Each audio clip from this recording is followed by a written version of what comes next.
Welcome to another episode of the Easy to Solve Mysteries podcast talk show, brought to you by WeRate.Stream.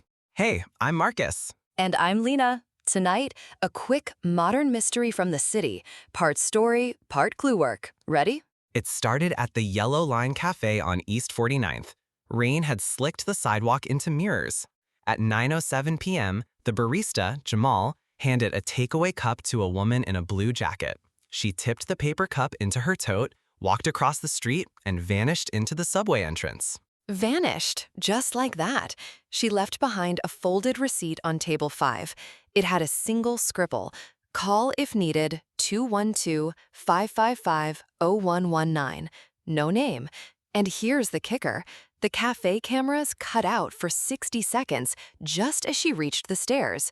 When they blinked back, she was gone, and so was her tote. But the cup, empty, lid off, sat on the railing by the turnstile. 2 days later, the woman's contacts got a text from her phone. "Don't worry, I'll be fine." Short and sweet, sent at 9:10 p.m. from the same number. Her phone's last known location pinged a bike rack 3 blocks away from the cafe.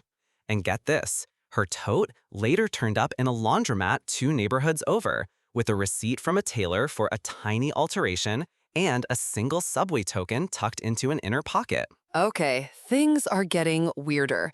Neighbors say they saw her earlier that night arguing with a man in a gray hoodie near the newsstand.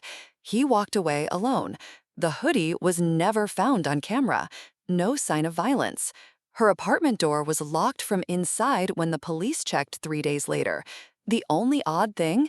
A small paper crane on her kitchen counter folded from a corner of a page of a local zine. Then a tip came in. A woman, matching her description, was seen 2 weeks later smiling in a delivery van that dropped off musical gear at a community center across town. She sat on the van steps, talking to 2 kids, looked okay, but the person who saw her said she kept glancing at her phone, like she was waiting for a message. So, Marcus, missing? Staged? Kidnapped? Runaway? The only constants, the receipt scribble, the subway token, the paper crane, and that text from her phone at 9:10 p.m. Okay, let's run through the quick inventory of clues. Receipt with a phone number, 60-second camera blackout, abandoned cup at the turnstile, laundromat tailor receipt and subway token in the tote, argument with a man in a gray hoodie, apartment locked from inside, paper crane made from a zine, later sighting in a delivery van, frequent phone checking. Let's think motive and opportunity. If she staged this, why fold a paper crane and leave the token? The crane feels like a signal, something personal. The token is odd because in a city, most people use cards. Tucking an old token in a pocket feels deliberate, like a breadcrumb for someone who knows what tokens mean. If it wasn't staged, kidnapping usually shows signs, forced entry or panic. Her apartment, locked from inside, suggests she returned later or never left that way. The laundromat and tailor receipts means someone else might have tried to remove traces, or she left the tote there on purpose to be found by someone who frequents that laundromat. The camera blackout is critical. 60 seconds of darkness at the exact moment she disappears. That can be technical failure, or someone used that window. The man in the gray hoodie could be witness, victim, or decoy.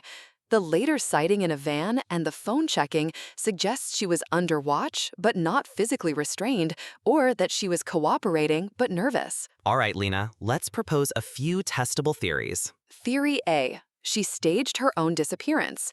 Reasons? Avoid someone, enter witness protection, escape debt. Theory B. She was coerced but allowed mobility. Reasons? A coercer wanted her to look fine in public while controlling communications. Theory C. A setup for escape planned with a friend. Reasons? Someone staged clues to make authorities look in the wrong direction while she slipped away. Okay, now practical steps for solving it. Recheck the cafe camera logs and power records for that minute before and after the blackout. A planned blackout would show technician access or a timed power flicker. Trace the phone number on the receipt, see who it connects to and whether it's a burner.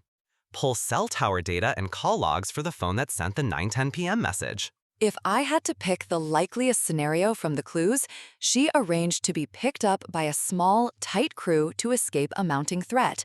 The blackout was orchestrated by an accomplice who cut a short power feed to that camera. The laundromat and tailor step was to quickly remove or obscure identifying traces on the tote, and the subway token and paper crane were pre-arranged signals only her circle would understand. The phone text at 9:10 p.m. was sent by a friend as confirmation. The later van sighting shows she was being moved in low-profile stages, monitored but not imprisoned. So, not a kidnapping, but a planned vanish and relocate. The argument with the hoodie man was likely a staged distraction or an actual tense exchange with someone she was avoiding. Either way, it created witnesses to muddy the timeline. Quick takeaways if you want to solve a short urban mystery. Map the timeline, treat odd small items as potential signals, trace receipts and anonymize tokens, and check peripheral cameras.